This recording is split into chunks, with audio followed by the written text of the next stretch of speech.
वित्तीय जिम्मेदारी महत्वपूर्ण है, लेकिन जब हर छोटी खुशी के लिए औचित्य की आवश्यकता होती है तो आप सुरक्षा का निर्माण नहीं कर रहे हैं, आप एक जेल का निर्माण कर रहे हैं।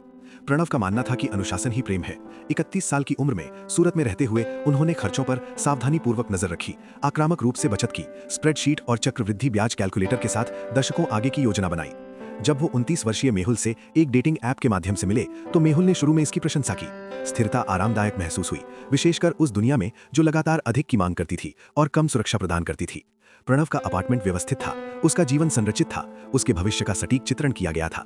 अपने जीवन में वर्षों की वित्तीय अस्थिरता के बाद मेहुल को प्रणव की निश्चितता में कुछ आश्वस्त करने वाला लगा, लेकिन धीरे धीरे लगभग अदृश्य रूप से मितव्ययिता नियंत्रण में बदल गई। हर खरीदारी पर सवाल उठाए गए, प्रत्येक सैर के लिए औचित्य की आवश्यकता होती थी। मेहुल को कैफे में कॉफी का ऑर्डर देने के लिए दोषी महसूस हुआ, एक दोस्त की शादी के लिए यात्रा की बुकिंग करने में शर्मिंदगी महसूस हुई, कभी कभार भोग विलास की इच्छा के लिए दोषी ठहराया गया। एक नई शर्ट, एक अच्छा रेस्टोरेंट, एक सहज फिल्म।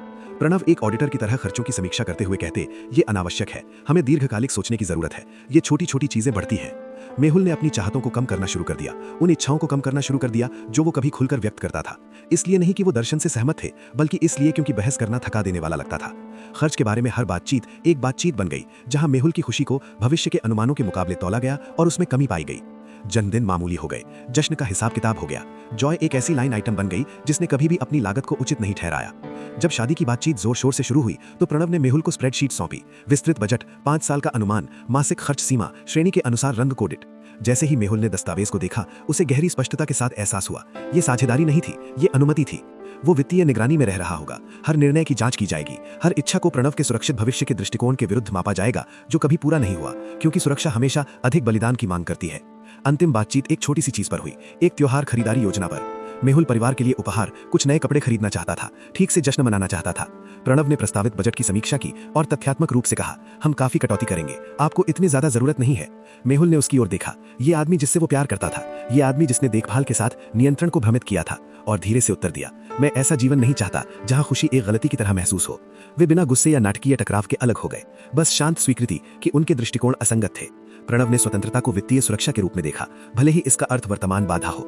मेहुल ने आजादी को बिना किसी अपराध बोध के कभी कभार खुशी चुनने की क्षमता के रूप में देखा। वर्षों बाद किसी ने मेहुल से पूछा कि उसने क्या सीखा। वो सोच समझकर बोला, मैंने सीखा कि आनंद के बिना अनुशासन सिर्फ अभाव है। मैंने सीखा कि आप केवल किसी दिन पर केंद्रित जीवन नहीं बना सकते, आखिरकार कोई दिन कभी नहीं बन जाता। और मैंने सीखा कि प्यार को अभी जीवन का अनुभव लेने की इच्छा के लिए निरंतर औचित्य की आवश्यकता नहीं होनी चाहिए, न कि बाद में इसके लिए बचत करनी चाहिए। कुछ रिश्ते प्यार की कमी से नहीं, बल्कि स्वतंत्रता के अर्थ के असंगत विचारों से खत्म होते हैं। प्रणव के लिए इसका अर्थ सुरक्षा था, मेहुल के लिए इसका अर्थ जीने की क्षमता है, न कि जीने की योजना बनाना।